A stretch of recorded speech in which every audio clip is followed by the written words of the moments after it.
बहुत ही महत्वपूर्ण बैठक हुई। उस बैठक में कुल 14 प्रस्ताव पास हुए। 4 प्रस्तावों के बारे में हमारे आदरणीय पर्यटन मंत्री जी ने और लोक निर्माण विभाग की जो महत्वपूर्ण एक परियोजना थी उसके बारे में आदरणीय वित्त मंत्री हमारे वरिष्ठ साथी आदरणीय खन्ना जी ने पूरा आपको बताया है। इसके अलावा जो महत्वपूर्ण हमारे सामने था, एक विषय लखनऊ में national centre for disease control NCDC का एक केंद्र यहाँ पर खुलना है। लखनऊ के सरोजिनी नगर में उसके लिए ज़मीन चिन्हित कर ली गई है और उसको लीज पर दिया जाना है NCDC को, national centre for disease control को। और उनकी शर्त ये थी कि जो निःशुल्क ज़मीन देगा वहीं वो खोलेंगे। पूरे भारतवर्ष में ऐसे 6 सेंटर खोले जाने हैं, उसमें लखनऊ का भी चयन हुआ है। तो निःशुल्क ज़मीन दिए जाने को लेकर के हम लोग यहाँ आए थे। वो 30 वर्ष के लिए 2.5 एकड़ ज़मीन सरोजिनी नगर के जैती खेड़ा में दी गई है। ठीक है। दूसरा एक महत्वपूर्ण मामला था, हमारे जो चिकित्सा विभाग में लैब असिस्टेंट के पद होते हैं और उन लोगों की काफ़ी समय से डिमांड थी कि लैब टेक्नीशियन के पद पर उन्हें प्रमोट किया जाए।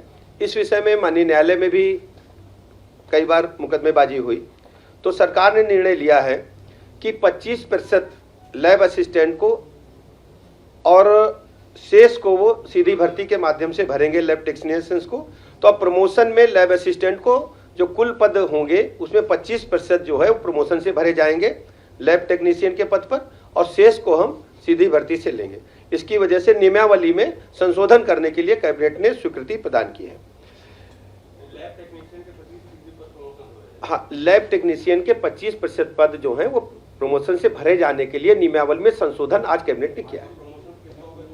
जो लैब असिस्टेंट पर होते हैं, लैब असिस्टेंट जो होते हैं उनको 25% का इसमें कोटा निर्धारित कर दिया गया है। वो आज नियमावली में, ये निर्णय तो पहले हो चुका था कि 25% किए जाएं, लेकिन नियमावली नहीं बन पाई थी।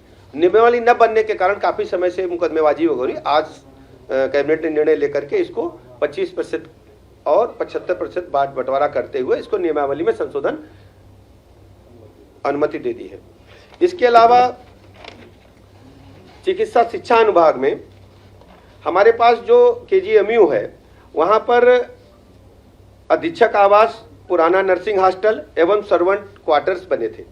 उनको ध्वस्तीकरण के लिए हम लोग कैबिनेट में आए थे और कैबिनेट में आने का कारण ध्वस्तीकरण के साथ साथ जो उसकी कुल मूल्य था उसको ध्वस्तीकरण के बाद जो नीलामी में धनराशि आएगी उसको शेष धनराशि को बट्टे खाते में डालने के लिए हम लोग कैबिनेट में आए थे। और अगला विषय चिकित्सा शिक्षा अनुभाग का ही था। ग्रेटर नोएडा में हमारे पास राजकीय आयुर्विज्ञान संस्थान है जिसको चिकित्सा अनुभाग चलाता है, चिकित्सा शिक्षा विभाग चलाता है। और इसमें हॉस्पिटल की बिल्डिंग जो थी वो हमारे पास मिल गई थी, उसमें हॉस्पिटल हम रन कर रहे हैं। और उसके पास में हमको जो गौतम बुद्ध यूनिवर्सिटी है उसके कैंपस में हमने अभी एकेडमिक ब्लॉक के लिए जगह किराए पर ले रखी है। बिल्डिंग पास में ही लगभग 56 एकड़ लैंड खाली पड़ी थी जिसको खरीदने का प्रस्ताव ग्रेटर नोएडा अथॉरिटी से हमने लिया था, लेकिन उनका कहना था कि हमें इसका भुगतान करिए। उनके पास इस भुगतान के लिए 414.05 करोड़ रुपए का था प्रस्ताव, जबकि राजस्व विभाग का कहना था कि 720.33 करोड़ रुपए अथॉरिटी पर अभी हमारे बाकी हैं सरकार के, क्योंकि जो जमीन एक्वायर हुई थी किसानों को तो भुगतान कर दिया गया था उस समय, लेकिन ग्राम समाज की जो जमीन थी वो अभी ग्रेटर नोएडा अथॉरिटी ने भुगतान नहीं किया था। उसमें समायोजित करने के लिए प्रस्ताव आया था। तो निःशुल्क जो है ये राजकीय आयुर्विज्ञान संस्थान को जो 56 एकड़ लैंड है उसको देने के लिए प्रस्ताव स्वीकृत किया गया है। इसके अलावा लोक निर्माण विभाग के बारे में अभी माननीय वित्त मंत्री जी ने बताया। गोपन अनुभाग में एक विशेष काम था ये कि अभी तक आप देखते थे कि जो पदनाम था, पहले अनुसचिव, उप सचिव, फिर धीरे धीरे सचिव हुआ, फिर प्रमुख सचिव हुआ।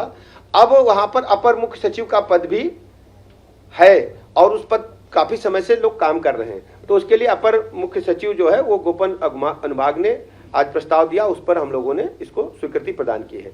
इसके अलावा होमगार्ड्स अनुभाग में होमगार्ड के जो पहले जो हमारे अधिकारी हैं उनको इंसास राइफलें दी जा चुकी हैं, ट्रेनिंग काम कर रहे हैं। कुछ अधिकारियों को पिस्टल दी गई थी और अभी 153 पिस्टल को खरीदने का प्रस्ताव होमगार्ड अनुभाग ने दिया अधिकारियों को देने के लिए, उसको भी स्वीकृति प्रदान की है। इसके अलावा जो न्यायिक सेवा नियमावली है, अभी तक इसमें विकलांगों का कोटा तय नहीं था। अब सभी जो हमारे आरक्षण है उसके साथ साथ दिव्यांगों को भी इसमें 4% दे दिया गया है।